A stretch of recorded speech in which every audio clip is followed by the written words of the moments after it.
Hi అండి. ఈరోజు బీచ్కి వచ్చాం మేము. కువైట్లో ఫ్రైడే హాలిడే కదా, అందరూ బీచ్ దగ్గరకు వచ్చారు ఎంజాయ్ చేయడానికి. చూడండి,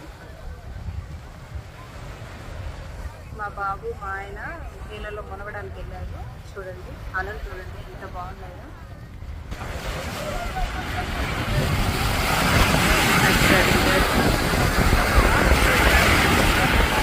మా బాబు మా ఆయన చూడండి వాటర్లో.